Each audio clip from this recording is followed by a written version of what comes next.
These tutorials are for programming for the artist. What I'm going to do is go step by step, chapter through chapter of our textbook and sort of explain the way the code works in video format for those of you who are more inept to learn through video tutorials versus the book. And obviously if you like the book better, you can just read the book. So I'm going to start with chapter 1, which talks about variables. All I did is I created a new Unity project that was completely green, or clean rather, and you can go check out these different formats. I like the 2x3 split.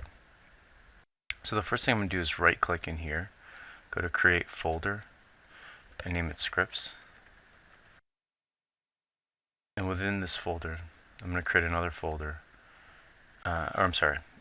create a C# script, and I'm just going to call that test script. Alright, I'm going to go ahead and double click this and open it up.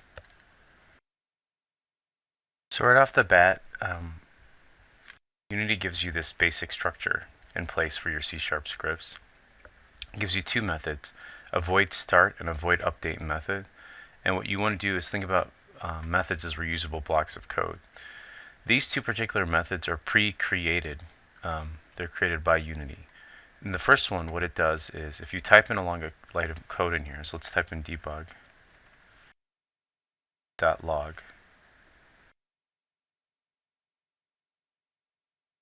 And we'll type in hello.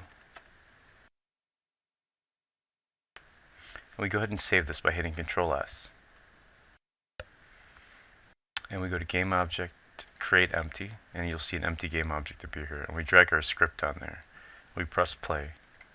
What you'll notice in the left hand corner is the word hello appear, because this script is actually attached to this game object in the scene, so we're able to access it. But you notice if we go to our console window, it only runs once. So if we open our script up again, and we type that, we copy this debug.log into update, and we write hello from update.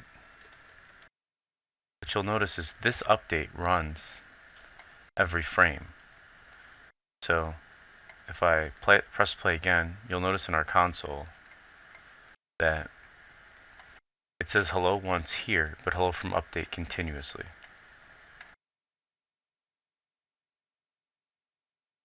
So these are two pre-made methods, and we're going to look at making our own methods later. Let's take a look at creating something called a variable. And all a variable is you can think of it as two things. One, a temporary storage place, and two, a name that represents something else. So, for example, say we recreate a variable called myNumber. So we write public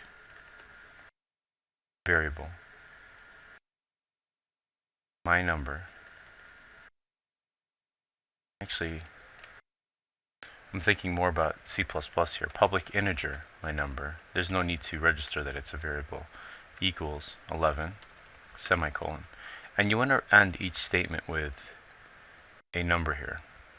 So say we write here inside this program, we wrote debug.log.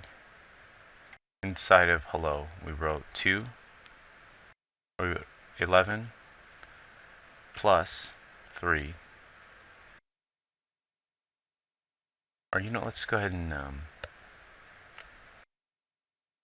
going to copy this line. And then I write myNumber plus 3. Alright, let's get rid of this. I was going to put them both in update. So I'm going to go ahead and hit Control S, jump back into Unity, and I'm going to press play. What you'll notice is you get 14 and 14. And by making that variable public, though, we have access to that number and the identifier. So say I make this 9 and I press play. What you'll notice is now the value is 12.